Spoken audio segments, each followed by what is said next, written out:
Welcome to ચેતુસ kitchen. આજે આપણે tasty એવી અડદની દાળ બનાવવાના છીએ। તો અહીંયા આપણે અડદની દાળ બાફી લીધી છે। આ જ વાટકીના માપથી આપણે અડદની દાળ લીધેલી છે। એક નાની વાટકી અડદની દાળ લીધી છે અને 1.5 ગ્લાસ જેટલું પાણી ઉમેરી અને 5 સીટી કરીને દાળને આપણે બાફી લીધી છે। તો દાળ આપણી મસ્ત એવી બફાઈ ગઈ છે। તો મસ્ત એવી આપણી દાળ બફાઈ ગઈ છે। દાળ બાફતી વખતે આપણે આમાં મીઠું નાખેલું છે। તો રેગ્યુલર મસાલાની અંદરથી મસાલાનો ઉપયોગ કરી અને દાળનો વઘાર કરવાનો છે। ટેસ્ટી એવો અલગથી એક વઘાર કરીએ તો મજા આવે। આપણે કાઠિયાવાડી સ્વાદ સાથે આપણે અડદની દાળ બનાવશું। શાકની પણ જરૂર ન પડે એવી અડદની દાળ બનાવવાના છે। તો એક નાની ડુંગળી સુધારી લીધી છે, 10 થી 12 કળીઓ લસણની, 1 ઇંચ આદુનો ટુકડો, મીઠા લીમડાની દાળખી અને 1 મરચું, 1 નાનું ટમેટું, લીલા ધાણા, મીઠું। રેગ્યુલર મસાલાનો ઉપયોગ કરશું। અને પહેલાં આપણે લસણ અને આદુનું ખાંડી લેવાનું છે, મરચું સાથે ઉમેરીને આપણે ખાંડવાનું છે। 1 ચમચી જેટલું લાલ મરચું પાવડર, જે પ્રમાણે તીખાશ ફાવે એ પ્રમાણે તમારે ઉમેરવાની। આજે આપણે વઘાર કરીને કરીએ છીએ। આ દાળને અંદર તમે આવી રીતે બફાઈ જાય અને આ મસાલો જે ખાંડી અને આપણે સીધી દાળની અંદર ઉમેરીને ઉકાળીને કાચી દાળ પણ તમે ખાઈ શકો છો, એટલે કે વઘાર વગરની દાળ પણ તમે ખાઈ શકો છો। પણ આજે આપણે કાઠિયાવાડી સ્વાદની અંદર રોટલો અને અડદની દાળ ખાવાની મજા આવી જાય એવી આપણે અડદની દાળ તૈયાર કરવાના છીએ। તો આ મસાલાને આપણે ખાંડી લઈશું।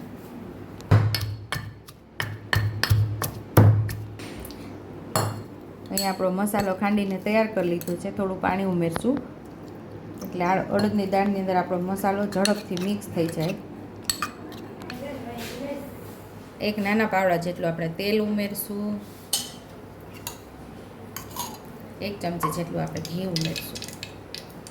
તમે અડદની દાળમાં વઘારમાં એકવાર ઘી ઉમેરીને ટ્રાય કરી જોજો, બહુ મસ્ત એવો સ્વાદ આવે છે આપણી અડદની દાળનો।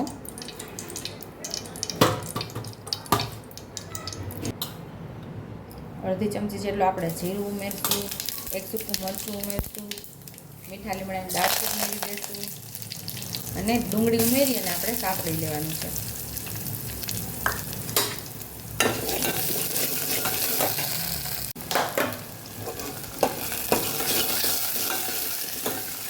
ડુંગળીનો સેજ કલર બદલાય ત્યાં સુધી આપણે એને સાતળવાની છે। લાઇટ પિંક કલર થાય ત્યાં સુધી સાતળી લેવાની છે। હું પહેલાં હિંગ ઉમેરતા ભૂલી ગઈ ત્યાં 5 ચમચી જેટલી આપણે હિંગ ઉમેરીને સાતળી લઈશું।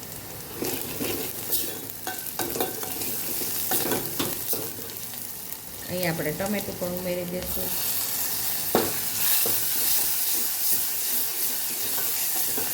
ટમેટાને થોડું સતરાઈ જાય એટલે આપણે જે લસણવાળી ચટણી તૈયાર કરેલી એ ખાંડણીની અંદરથી આપણે ઉમેરી દઈશું। થોડા લીલા ધાણા, 1 ચમચી ધાણા જીરું પાવડર, અડધી ચમચી જેટલી હળદર, મીઠું આપણે બાફવામાં ઉમેરેલું છે, પછી ચાખીને આપણે ઘટતું હોય તો થોડું આપણે ઉમેરી દઈશું। આ મસાલાને આપણે તરત સાતળી લેવાનો છે। અહીંયા આપણે જેટલો મસાલો સાતળેલો મસાલાના ભાગનું આપણે મીઠું ઉમેરી દઈશું। મસાલો સતળાઈ ગયો છે બરાબર, તો અહીંયા દાળ ઉમેરી દઈશું।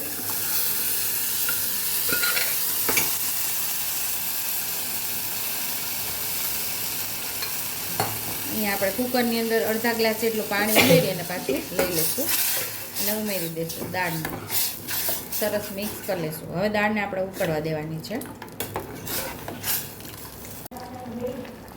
ટેસ્ટી એવા આપણે અડદની દાળ તૈયાર થઈ ગઈ છે, મસ્ત એવી ઉકળી ગઈ છે। તો સર્વિંગ બાઉલની અંદર આપણે સર્વ કરી લઈશું।